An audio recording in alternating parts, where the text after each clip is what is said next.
Hey y'all, it's Stacy. Welcome back to the kitchen. Today's lesson is one of those great basic things that everyone needs to learn how to do, and that's scramble an egg. Now, some of you are thinking, I don't need a recipe for scrambled eggs, but trust me when I say you need this recipe for scrambled eggs. Now, scrambled eggs were one of those things that I learned to do very early on. It's probably the first thing that I learned to cook, and I probably can't count the number of times I served super rubbery eggs to my parents and they ate them with delight. But let me show you how to make really great scrambled eggs. This isn't so much about a recipe as it is about a method. So I'm gonna start with 4 eggs. It's super important that you crack your eggs on a flat surface. Cracking them on the edge of the bowl could force shell fragments up into the egg. So I always recommend you crack them on a flat surface.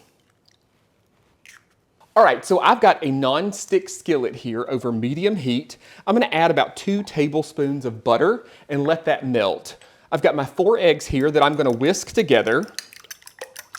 Now, some folks will say that you need to add milk to your eggs. Some folks might say that you need to add water to your eggs, cream to your eggs. You can even add mayonnaise to your eggs. I find that this super simple method that's essentially butter, eggs, salt, and pepper is all that you need. I'm gonna start with about 1/4 teaspoon of salt and then some freshly cracked black pepper. Just whisk that to combine.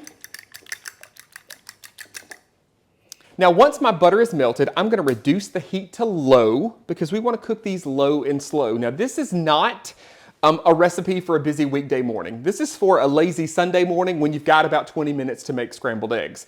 But trust me when I say the end result is totally worth the process. All right, I'm gonna add my eggs right into my butter here. And I'm gonna use a silicone spatula to slowly stir these eggs. Now you're gonna wanna stir these pretty frequently, and as I said, the process is gonna take 15 to 20 minutes, just depending on how high that you have your heat. But the result is these velvety, smooth, luscious, textured eggs that are just my favorite way to make scrambled eggs. Now the lower that you can keep the heat, the better the end product is going to be. Now it's gonna seem like these are never gonna cook, but trust the process, just keep stirring. Now you can see here they're starting to firm up, but we're gonna keep stirring and just use that spatula to scrape the edges and the bottom of the skillet.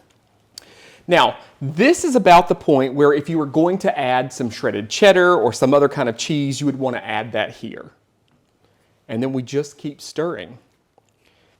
Now you're just gonna cook these until they're done to your liking. I like them when they're still a little glossy, and we're just about there.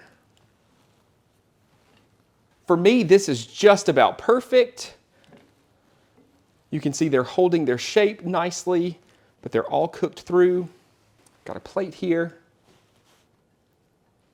And there you go, scrambled eggs. Granted, it does take a little time, but trust me when I say it's totally worth it. Y'all enjoy.